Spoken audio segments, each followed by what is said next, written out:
Em 2025, a inflação volta a ser o maior fantasma do Brasil, corroendo o poder de compra e pressionando o governo por respostas concretas. O desafio não é novo, mas o contexto é fatores globais, guerra fiscal entre estados e a dança entre Banco Central e governo criam um cenário de incerteza. Vamos analisar as estratégias do governo Lula para conter a alta de preços e entender o impacto real dessas políticas na vida do cidadão. A inflação pesa mais em setores essenciais: alimentação, energia e combustíveis. Arroz, feijão e carnes dispararam, afetados por clima, custos de produção e dólar instável. A conta de luz assusta, puxada por impostos e a dependência das hidrelétricas.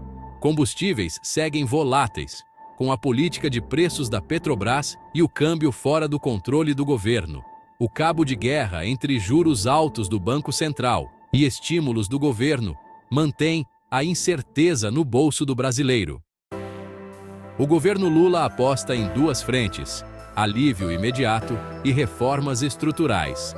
Subsídios e desonerações tentam segurar preços de energia e combustíveis, enquanto o reajuste do salário mínimo busca proteger o poder de compra. No longo prazo, o novo PAC investe em infraestrutura para reduzir custos e aumentar a competitividade. Linhas de crédito subsidiado e acordos com setores produtivos tentam estimular a economia. O desafio é equilibrar impacto rápido com soluções que realmente ataquem as causas da inflação. Subsídios e desonerações funcionam como analgésicos, aliviam a dor, mas não curam a doença. Quando o governo reduz impostos ou concede benefícios temporários, o impacto imediato é sentido no bolso do consumidor. Os preços parecem estabilizar e a sensação de alívio se espalha entre as famílias, especialmente em tempos de crise.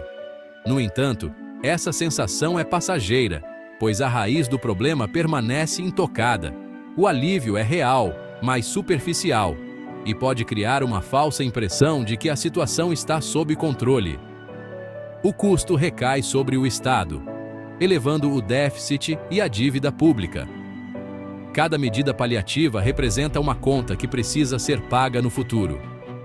O governo, ao tentar proteger a população de aumentos bruscos, acaba assumindo dívidas maiores, comprometendo recursos que poderiam ser investidos em áreas essenciais como saúde, educação e infraestrutura. O ciclo de endividamento se intensifica, tornando o equilíbrio fiscal cada vez mais difícil de alcançar. Quando o alívio acaba, os preços saltam, trazendo de volta a inflação represada. O consumidor sente o impacto de forma abrupta, pois o mercado reage rapidamente à retirada dos incentivos. O que parecia uma solução se transforma em um novo desafio, com o poder de compra das famílias sendo corroído mais uma vez. A instabilidade volta a dominar o cenário econômico, gerando incerteza e preocupação. Governos anteriores já recorreram a essas táticas, com resultados temporários e efeitos colaterais. A história econômica do Brasil está repleta de exemplos de medidas emergenciais que trouxeram alívio momentâneo, mas não resolveram os problemas estruturais. Muitas vezes, essas ações adiaram reformas necessárias, agravando a situação no longo prazo e deixando lições importantes para o presente. O governo Lula defende os paliativos como ponte até as reformas estruturais, mas críticos alertam para o risco de dependência. Para alguns, essas medidas são essenciais para proteger os mais vulneráveis, enquanto mudanças profundas não são implementadas. Para outros, criam um ciclo vicioso, dificultando a adoção de soluções definitivas e perpetuando a instabilidade econômica.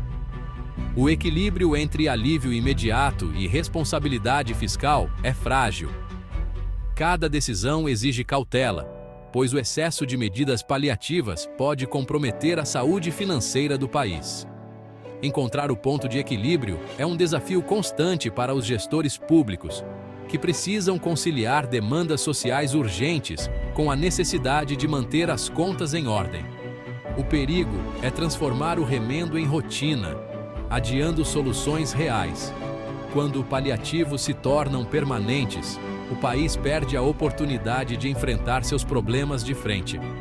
A busca por soluções estruturais é fundamental para garantir um futuro mais estável e próspero para todos os brasileiros. O novo PAC é a aposta de longo prazo. Investir em logística, energia renovável e infraestrutura para atacar o custo Brasil. Melhorar estradas, portos e diversificar a matriz energética pode baratear produtos e dar estabilidade às tarifas. São obras de maturação lenta, exigindo gestão eficiente e continuidade entre governos. O sucesso depende de execução, transparência e reformas como a tributária. Incentivos à inovação e produtividade também entram na pauta. Só ações estruturais podem romper o ciclo de inflação recorrente. A relação entre o governo federal e o Banco Central do Brasil é marcada por tensão e negociações constantes. O Banco Central, responsável por controlar a inflação e garantir a estabilidade da moeda, frequentemente mantém os juros elevados como forma de conter o aumento dos preços. Essa postura, embora necessária para evitar que a inflação fuja do controle, gera insatisfação no governo, que busca estimular o crescimento econômico e aumentar o consumo. Enquanto isso, o governo pressiona publicamente e nos bastidores por cortes mais rápidos na taxa Selic, argumentando que juros mais baixos podem impulsionar investimentos, gerar empregos e facilitar o acesso ao crédito para empresas e famílias. Essa disputa de interesses é acompanhada de perto por toda a sociedade, já que o resultado afeta diretamente o bolso do brasileiro. Com a inflação finalmente começando a ceder após meses de alta, o Banco Central inicia um ciclo de cortes graduais na Selic. A expectativa é que, com juros menores, a economia ganhe fôlego e o consumo volte a crescer, beneficiando diversos setores. No entanto, na prática, o crédito barato nem sempre chega ao consumidor final. Muitos brasileiros ainda enfrentam dificuldades para conseguir empréstimos ou financiamentos com taxas acessíveis, especialmente os pequenos empresários e trabalhadores autônomos. Isso acontece porque o spread bancário, ou seja, a diferença entre o que os bancos pagam para captar dinheiro e o que cobram dos clientes, segue elevado. Esse fator limita o efeito positivo da queda dos juros básicos sobre a economia real. O grande desafio do momento é alinhar as políticas fiscal e monetária, buscando um equilíbrio que garanta a estabilidade sem sufocar o crescimento econômico. Para isso, é fundamental diálogo e cooperação entre governo, Banco Central e setor produtivo. Afinal, gastos públicos descontrolados ou a manutenção de juros baixos em um cenário de desconfiança podem reacender a inflação, prejudicando principalmente as famílias de menor renda. O sucesso dessa estratégia depende de um equilíbrio delicado entre responsabilidade fiscal, controle da inflação e estímulo ao crescimento. O futuro da economia brasileira está em jogo e cada decisão conta. As medidas do governo Lula, até agora, têm sido uma mistura de remendos emergenciais e promessas de soluções mais profundas para os desafios econômicos do país. O governo busca equilibrar a pressão popular por respostas rápidas com a necessidade de reformas estruturais, mas esse equilíbrio é delicado e repleto de incertezas. Subsídios e desonerações, como cortes de impostos e incentivos temporários, ajudam a aliviar o bolso do consumidor no curto prazo. No entanto, essas medidas não atacam a raiz dos problemas econômicos do Brasil, como a baixa produtividade, a desigualdade e o alto custo do Estado. O grande risco é que o que deveria ser temporário acabe se tornando permanente, criando uma dependência perigosa de auxílios e incentivos. Isso pode comprometer a saúde fiscal do país, dificultando investimentos em áreas essenciais e ameaçando a confiança de investidores. O novo PAC e as reformas estruturais, como a tributária e a administrativa, são apontados como caminhos para uma estabilidade econômica duradoura. No entanto, esses projetos exigem tempo, planejamento e, principalmente, execução eficiente para que tragam resultados concretos. O sucesso dessas iniciativas depende de disciplina política e coragem para abandonar soluções paliativas, investindo em mudanças profundas que possam transformar a economia brasileira de forma sustentável. Encontrar o equilíbrio entre o alívio imediato para a população e a responsabilidade fiscal é como caminhar numa corda bamba. Qualquer descuido pode trazer consequências graves para o futuro do país.